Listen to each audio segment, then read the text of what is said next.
Item ಯಾವುದೇ ಇರಲಿ try ಮಾಡಿ ಆಚಿ ಚಿಕನ್ ಮಸಾಲಾ. ಬಿಸಿಲಿನಿಂದ ಬಸವಳಿದಿದ್ದವರಿಗೆ ವರುಣ ತಂಪೆರೆದಿದ್ದಾನೆ. ಬೆಂಗಳೂರು ನಗರ, ಬೆಂಗಳೂರು ಗ್ರಾಮಾಂತರ, ಚಿಕ್ಕಬಳ್ಳಾಪುರ, ಕೋಲಾರ ಹಾಗೆ ತುಮಕೂರು, ರಾಮನಗರ ಸೇರಿದಂತೆ ಹಲವು ಜಿಲ್ಲೆಗಳಲ್ಲಿ ಮಳೆ ಸಾಧ್ಯತೆ ಇನ್ನೂ ಕೂಡ ಇದೆ ಅಂತ ರಾಜ್ಯ ಹವಾಮಾನ ಇಲಾಖೆ ಮಾಹಿತಿ ನೀಡಿದೆ.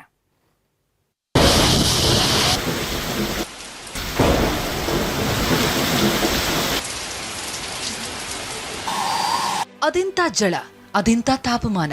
ನೆತ್ತಿ ಸುಡೋ ಬಿಸಿಲಿಗೆ ಜನ ಹೊರಬರೋದಕ್ಕೂ ಹೆಣಗ್ತಾ ಇದ್ರು. 2 ವಾರಗಳಿಂದ ಬಿಸಿಲಿನ ತಾಪಕ್ಕೆ ಜನ ತತ್ತರಿಸಿದ್ರು.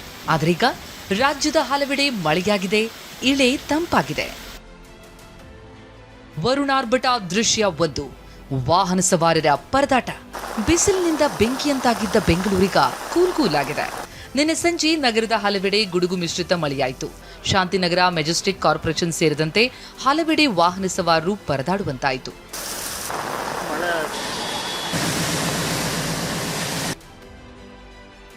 ವರುಣಾರ್ಭಟ ದೃಶ್ಯ 2. ಹಾರಿ ಹೋದ ಮೇಲ್ಚಾವಣಿ. ಕಾಫಿನಾಡಿನಲ್ಲಿ ಮಳೆಗಿಂತ ಬಿರುಗಾಳಿಯ ಆರ್ಭಟ ಇತ್ತು. ಚಿಕ್ಕಮಗಳೂರಿನ ಹುಕ್ಕುಂದದ ಮಲ್ಲೇಶ್ ಎಂಬುವರ ಮನೆ ಪಕ್ಕದ ಬಾತ್ರೂಮ್ ದನದಹಟ್ಟಿಯ ಮೇಲ್ಚಾವಣಿ ಹಾರಿ ಹೋಗಿದೆ. ಅದೃಷ್ಟವಶಾತ್ ಯಾರಿಗೂ ಏನಾಗಿಲ್ಲ.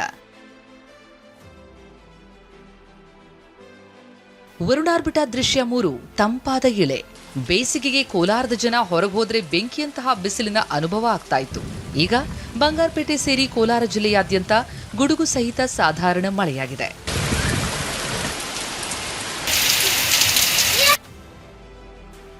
ವರುಣಾರ್ಭಟ ದೃಶ್ಯ 4. ಧರೆಗುರುಳಿದ ಮರ.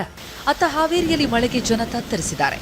ನಗರದ ಬಸವೇಶ್ವರ ನಗರದಲ್ಲಿ ದೈತ್ಯ ಮರ ನೆಲಕ್ಕಪ್ಪಳಿಸಿದ್ರಿಂದ ವಾಹನ ಸವಾರರು ಪರದಾಡಿದ್ದಾರೆ. ಆದರೆ ನಗರಸಭೆ ಇನ್ನೂ ಕೂಡ ಮರ ತೆರವುಗೊಳಿಸಿಲ್ಲ. ಇದಷ್ಟೇ ಅಲ್ಲದೆ ದಕ್ಷಿಣ ಕನ್ನಡ, ಉಡುಪಿ ಹಾಗೂ ಮೈಸೂರಿನಲ್ಲೂ ಮಳೆರಾಯ ಅಬ್ಬರಿಸಿದ್ದಾರೆ. Bureau report, TV9.